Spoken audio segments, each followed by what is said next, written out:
everybody, welcome back to Watson's Models, or welcome back, model fans. Got the new Boston Scallion today. Pretty cool, huh? It's called the King of Hearts. Love these freaking hats, man. Nice and toasty. They're comfortable, and they give me a different look. So, the Centurion. I'm going to correct some mistakes on this vehicle. I told myself when I got started I wasn't going to do any major modifications to these tanks. In fact, I don't think I've touched the only mods I've done on any of my hang on, I got the wrong glasses on because I can't even see you. Oh, that's better. These are a little bit more powerful, so they're cool when I'm working at certain depths. But all the tanks that I've done in the past that are all around me, the only modification I've made on these things is the paint job. So I would paint them, maybe put some different decals on them, try to spruce them up a little bit, but never did any modifications as far as maybe correcting how something appears or whatever. In fact, on the Centurion is the only one that I've worked on where I've tried to do something with the mantlet by creating a canvas, the pouch that goes around it, putting a different jerry can on there. So yeah, I got to, I got to a certain point. You guys saw the last video of where I was when I did some outlining and stuff. And so this really nice gentleman, his name's Chris from across the pond,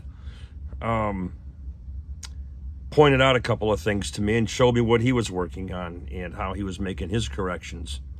So I'm going to turn the camera around and try to explain to you what this guy's got me doing now, because it's been gnawing at me. Here, hang on a minute.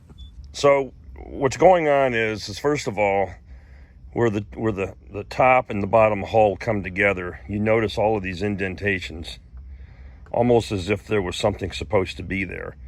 And then you have these tow hooks up high. All right, I pulled that one off. In fact, I didn't even glue these things down yet. And I kind of forgot about them. But these hooks don't belong there unless it's an engineer vehicle. And, I'm almost wondering, just like Chris had mentioned, did they model this after the engineer vehicle, and maybe there was supposed to be, a blade mount system on the front or whatever. It doesn't matter. So he sent me some photos. I started digging for photos as well. And basically what's going on with the Mark V is that the hook, it ought to be on the front slope somewhere in this neighborhood. And I'll attach pictures to the video. So he used hooks from his, I want to say his Walker Bulldog or something. He had some extra hooks that he kind of mounted right up top here to mimic that. And then I got to thinking, and I remembered I had some extra parts. Here's the rest of the sprues that I purchased because I either broke something or whatever, and I ordered them off of eBay or through Motion RC or something. I don't remember. But when I look at the setup for the hooks that are on the rear, they're pretty damn close to what you see on what's on the front of the vehicle, because the front had the hook, oops, sorry. The front had the hook where it was sort of mounted like this, all right, but it had enough material coming up and over the lip, so it was sort of a piece that fit on like that. So what I'm going to do is I'm going to modify these units here to fit there, fill those holes, and then I'm probably going to put some little angle iron strip right here, and on the base of where this fender goes, because if you look at the real tank, it had, there's some angle iron bracketry there that sort of held this bracket in place, and we're going to correct that. The other thing I noticed in the photos, this box Someone else chimed in on my video and said that I guess this housed some kind of a, you know, weather housing thing for the driver or whatever. Not exactly sure about all that, but anyhow, that when you look at the relationship of this to the top of the hull, this portion, this was sitting way higher, okay? And that allowed for lights to be in this location. I'm not going to worry about the lights on this model because there's plenty of Mark V's out there that don't have them. But having said all that, I am definitely going to modify this. I'm not going to spend a lot of video on how I do it, but I'm telling you that if you look at the Mark V's online, oops, I just launched the part into the carpet monster. Ugh. They had these hooks with the loops on the bottom, and then most of the tanks had a nice rope setup dangling from those bottom hoops, and so we're going to do that too. Now, in order to make this, I need a tripod. Hang on a minute. Hopefully you can see this. Included with the, with the spare parts, you have the different types of tow hook mounting points on the set. There's a couple of different ones, but in particular, there's this one. And it's nice and thick, all right?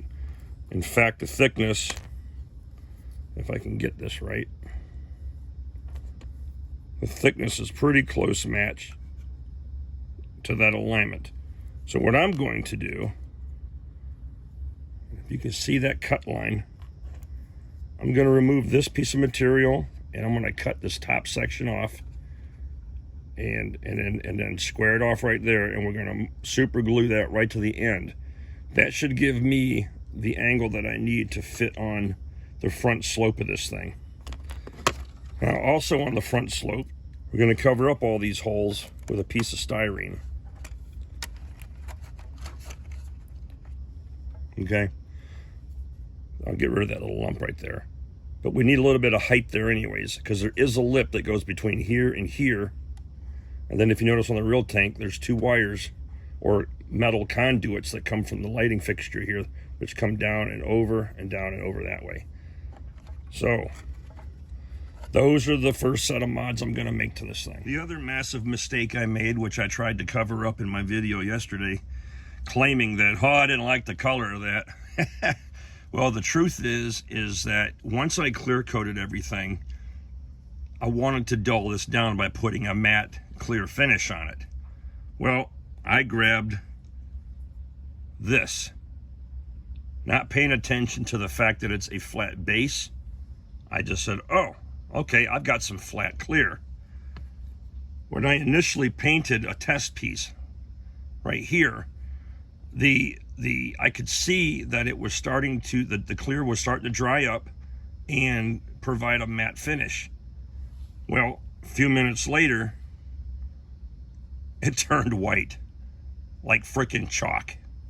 So you can only imagine, I painted this entire thing thinking that it was gonna go, clear matte for me, and it did not.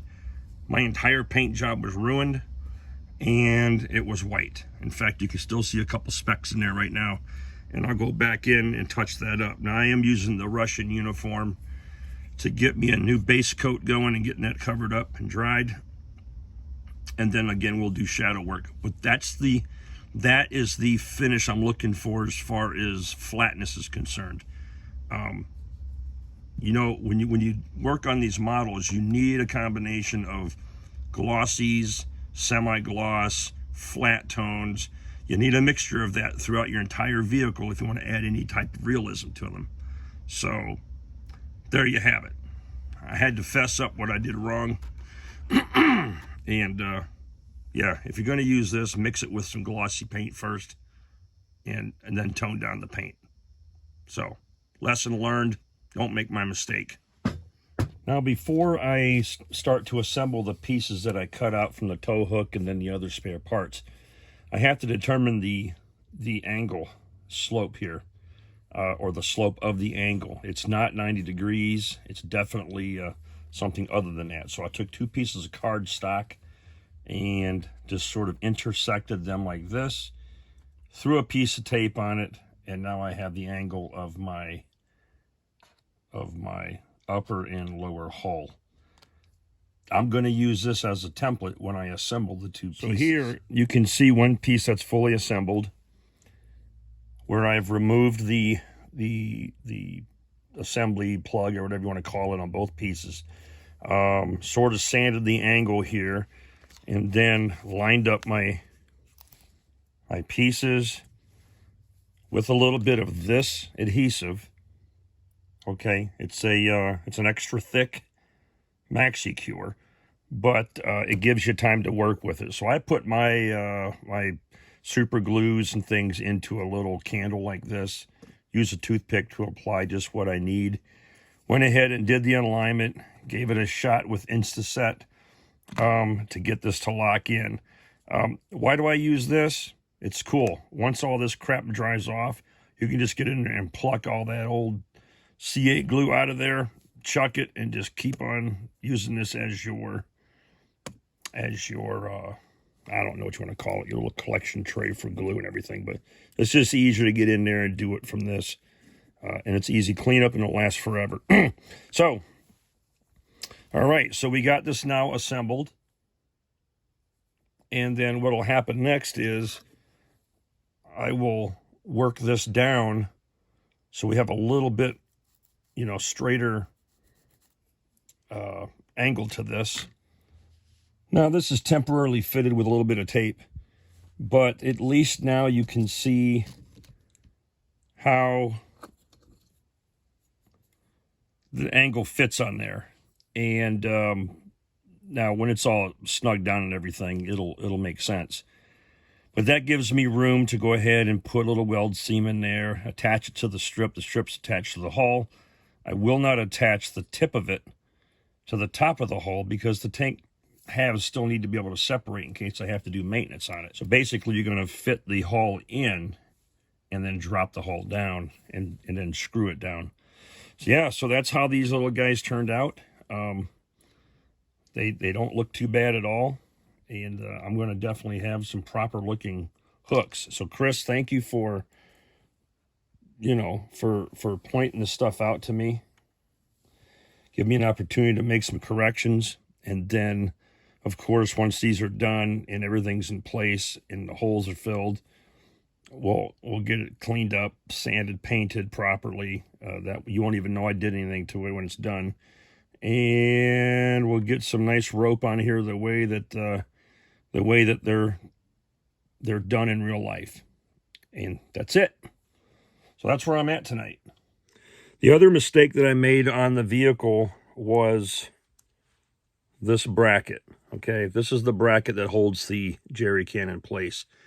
I actually had it mounted in this direction.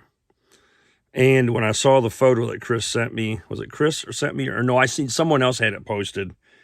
There was an image of the back of the turret with nothing on it except the bracketry. That split actually goes towards the top. The thick area is towards the bottom. Now, this is supposed to be canvas strap, okay? The jerry can would fit in like that, and so you would have an actual strap and bracket. So I'll come up with something to make that look more realistic, but I was able to get that off without damaging it, and plucked it off, and so that's a correction I'll have to make to the back. That's it. Thanks for watching. I'm kind of pumped about it. Can't wait to show you when it's done. Get out there and work on something. Build something, research something, paint something, sand something, put some putty on something. Just do something. Don't sit there and be a deadbeat couch potato or whatever. Yeah, get you a Boston Scally. There's no sponsorships here.